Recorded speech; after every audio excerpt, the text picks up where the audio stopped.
Subscribe now and press the bell icon. Never miss an update. Hi guys, good afternoon. एक बार फिर से स्वागत है आप सभी का Mishra ji technical YouTube channel में।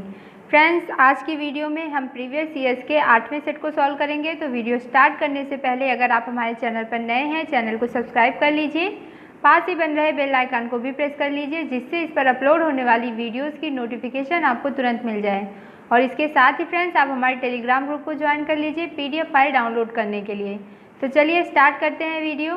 फर्स्ट क्वेश्चन है, हमारे ग्रह धरती का नाम किस भाषा से उत्पन्न है? तो वह ग्रह जिस पर हम लोग रहते हैं, जिसको धरती कहा जाता है, जिसे अर्थ कहते हैं, वो लिया गया है अंग्रेजी से। ठीक है, अंग्रेजी भाषा के आधार पर इसे अर्थ कहा जाता है। नेक्स्ट है, ट्विटर किसने संस्थापित किया था? तो फ्रेंड्स, ट्विटर की स्थापना की थी इवान विलियम्स ने। ठीक है, इवान विलियम्स ने की थी ट्विटर की स्थापना, और इन्होंने 21 मार्च 2006 में ट्विटर की स्थापना की थी। इसके सह संस्थापक है जैक डोर्सी, और इसका मुख्यालय है सैन फ्रांसिस्को, कैलिफोर्निया में। अब ऑप्शन देख लीजिए। तो मार्क जुकरबर्ग जो हैं वो फेसबुक के संस्थापक हैं, ये तो आपको पता ही होगा। और जो टिम कुक हैं, ये हैं एप्पल के CEO। नेक्स्ट क्वेश्चन देखते हैं। नेक्स्ट है, car racing driver Michael Schumacher किस देश के निवासी हैं? तो car racing driver Michael Schumacher ji हैं जर्मनी के निवासी। ऑप्शन बी में आपको जर्मनी दिख रहा होगा। Car racing driver Michael shoemaker जो हैं वो हैं जर्मनी के निवासी। प्लूटो के चांद का नाम क्या है? तो प्लूटो के चांद का नाम क्या है? इसका अर्थ है कि प्लूटो के उपग्रह का नाम क्या है? तो फ्रेंड्स, प्लूटो के कुल 5 उपग्रह हैं, चेरान, स्टिक्स, निक्स, कॉबेरोस और हाइड्रा, जिसमें से यहाँ पर चेरान दिया गया है। तो ऑप्शन ए आपका सही हो जाएगा। अब ये जो चेरान है, इसे जान लीजिए आप लोग कि ये प्लूटो का सबसे बड़ा उपग्रह है। प्लूटो की खोज किसने की थी, ये भी आपको पता होना चाहिए। तो प्लूटो ग्रह की खोज करता है क्लॉड टामो ने। इन्होंने 18 फरवरी 1930 को प्लूटो की खोज की थी। अब ऑप्शन देख लीजिए आप लोग। तो गैनीमेड जो है वो बृहस्पति का सबसे बड़ा उपग्रह है। लूना जो है ये स्पेसक्राफ्ट है एक, और जो ट्राइटन है ये वरुण का सबसे बड़ा उपग्रह है। चलिए देखते हैं नेक्स्ट। उस प्रक्रिया का नाम क्या है जिसमें गैस सीधे ही ठोस वस्तु में परिवर्तित हो जाती है? तो उस प्रक्रिया को हम लोग कहते हैं डिपोजिशन। ऑप्शन बी में दिया है डिपोजिशन कहते हैं। नेक्स्ट है, चित्तौड़गढ़ किस वंश की राजधानी थी? तो चित्तौड़गढ़ थी सिसोदिया वंश की राजधानी। सिसोदिया वंश को गहलोत वंश भी कहते हैं। अगर सिसोदिया वंश की जगह आपको गहलोत वंश दे दे तो आप लोग उसमें कंफ्यूज मत होइएगा। जो सिसोदिया वंश के शासक थे वो मेवाड़ में रहते थे, और उन्होंने मेवाड़ की राजधानी को बनाया था चित्तौड़गढ़। चलिए नेक्स्ट देखते हैं। कंप्यूटर नेटवर्क के संबंध में TCP का विस्तार क्या है? फुल फॉर्म बहुत पूछे गए हैं प्रीवियस ईयर्स में, तो आप लोग फुल फॉर्म भी तैयार कर लीजिएगा। तो TCP का फुल फॉर्म हो जाएगा transmission control protocol. Option A में दिया है TCP का फुल फॉर्म होगा ट्रांसमिशन कंट्रोल प्रोटोकॉल। इसे हम लोग इंटरनेट प्रोटोकॉल कहते हैं। तो इसे हम या TCP कह सकते हैं या फिर IP कह सकते हैं। नेक्स्ट देखते हैं, निम्नलिखित में से कौन सी श्रेणी पुणे में विकसित भारत की सर्वप्रथम सुपर कंप्यूटर श्रेणी है? तो फ्रेंड्स, परम सीरीज के सुपर कंप्यूटर को पुणे में CDAC द्वारा विकसित किया गया था। नेक्स्ट देखते हैं। नेक्स्ट है, पूर्व चोला राजाओं में से किसे सबसे महान माना जाता है? तो पूर्व के जो चोल राजा थे उसमें सबसे महान माना जाता है करिकला को। नेक्स्ट है, निम्नलिखित में से विटामिन A का अच्छा स्रोत क्या है? तो आपको 4 ऑप्शन है, और इसमें से विटामिन A का जो अच्छा स्रोत है वो है गाजर। विटामिन A का रासायनिक नाम क्या होता है आपको बताया जा चुका है। तो विटामिन A का रासायनिक नाम है रेटिनॉल। चलिए देखते हैं आगे। चिल्लिया वाला युद्ध कब लड़ा गया था? तो चिल्लिया वाला जो युद्ध है ये लड़ा गया था 1849 में। और ये किसके बीच हुआ था? तो ये हुआ था अंग्रेजों के बीच और सिख के बीच। इसे द्वितीय आंग्ल सिख युद्ध भी कहते हैं, इसे भी आप लोग याद रखिएगा। नेक्स्ट है, निम्नलिखित में से किसका निर्माण प्राचीन इकॉस द्वारा किया गया था? तो माचू पिच्चू का निर्माण जो है वो प्राचीन इकॉस द्वारा किया गया था। माचू पिच्चू जो है ये दक्षिणी अमेरिका देश पेरू में स्थित है, और इसका संबंध इंका सभ्यता से था। नेक्स्ट है, निम्नलिखित में से किस प्रधानमंत्री को भारत रत्न पुरस्कार दिया गया था? तो अब तक कुल 7 प्रधानमंत्री ऐसे हुए हैं जिन्हें भारत रत्न पुरस्कार से नवाजा गया है। तो उनके नाम हैं जवाहरलाल नेहरू, लाल बहादुर शास्त्री, इंदिरा गांधी, राजीव गांधी, गुलजारी लाल नंदा, अटल बिहारी वाजपेयी और मोरारजी देसाई। तो इसमें आपको मोरारजी देसाई जी दिख रहे हैं ऑप्शन बी में, तो यही हो जाएगा राइट आंसर। नेक्स्ट है हमारे शरीर में नमक की मात्रा कितनी होती है।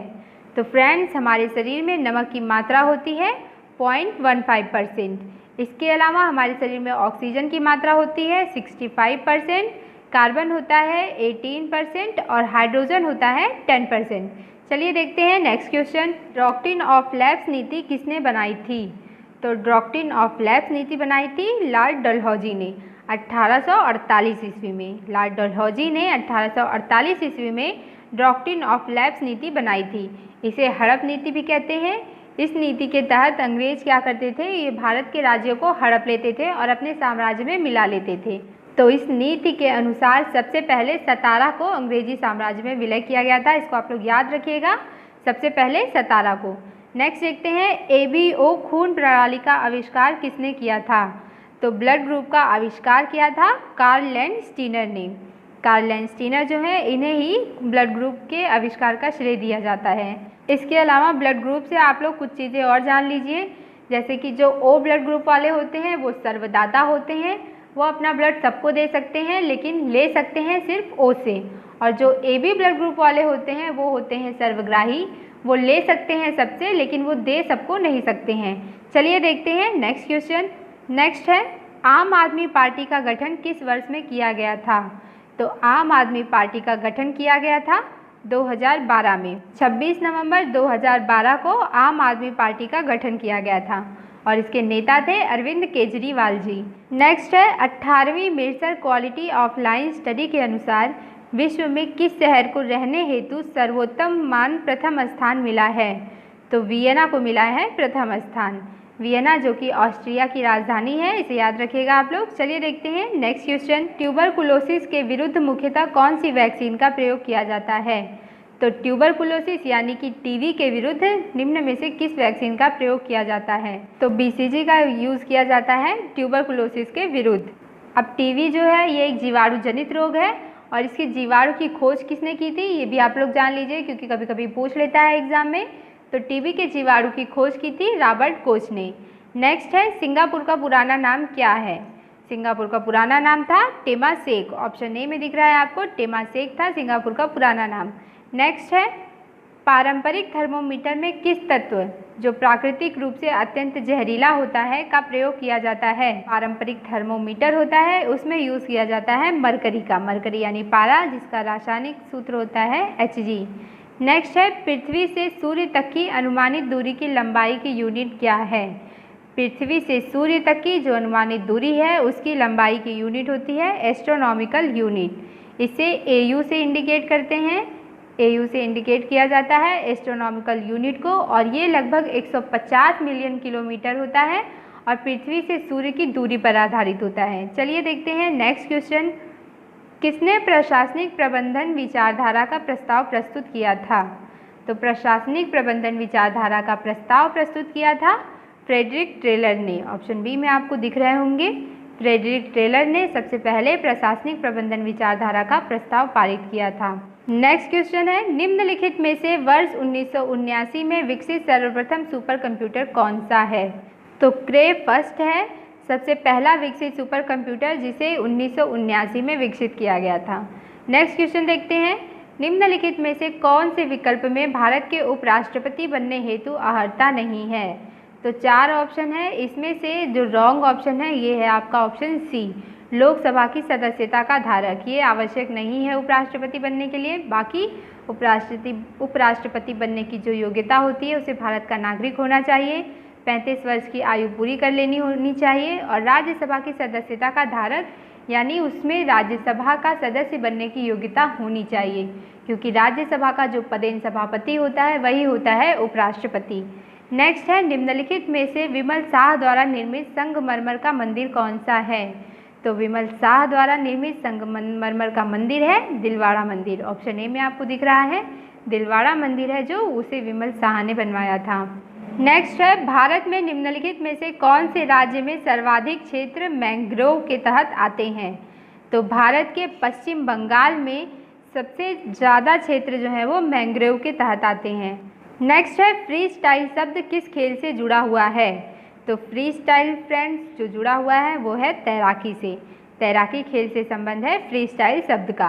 नेक्स्ट है, भारत के किस राज्य में सर्वाधिक वन क्षेत्र हैं? तो ये क्वेश्चन रिपीट हो चुका है पहले भी। तो भारत में किस राज्य में सर्वाधिक वन क्षेत्र हैं?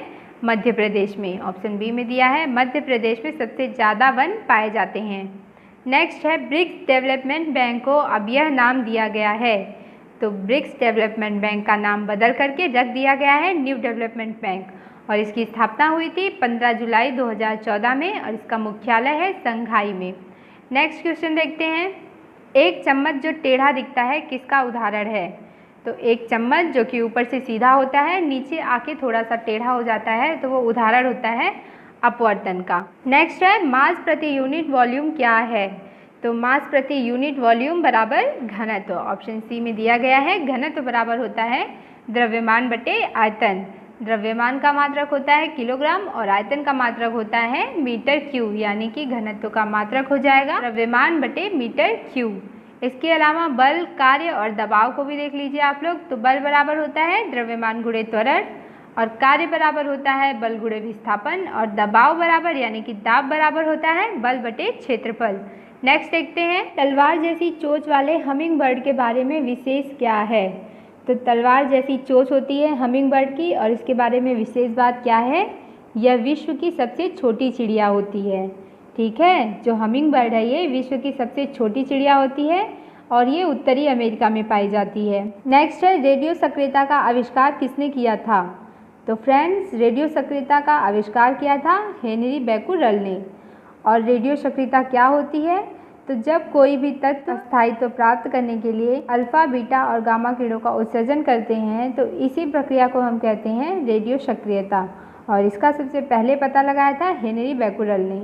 चलिए देखते हैं नेक्स्ट क्वेश्चन, किसने लाइक क्यूरस लाइक होम्योपैथिक सिद्धांत प्रस्तुत किया था? तो लाइक क्यूरस लाइक होम्योपैथिक सिद्धांत प्रस्तुत किया था सैमुअल हॉनेमन ने। सैमुअल हॉनेमन का पूरा नाम है क्रिश्चियन फ्रेडरिक सैमुअल हॉनेमन। तो अगर आपको आगे के नाम दे दें तो कंफ्यूज मत हो जाइएगा आप लोग। होम्योपैथिक का सिद्धांत सबसे पहले प्रस्तुत किया था सैमुअल हॉनेमन ने। तो फ्रेंड्स, ये थी आज की वीडियो।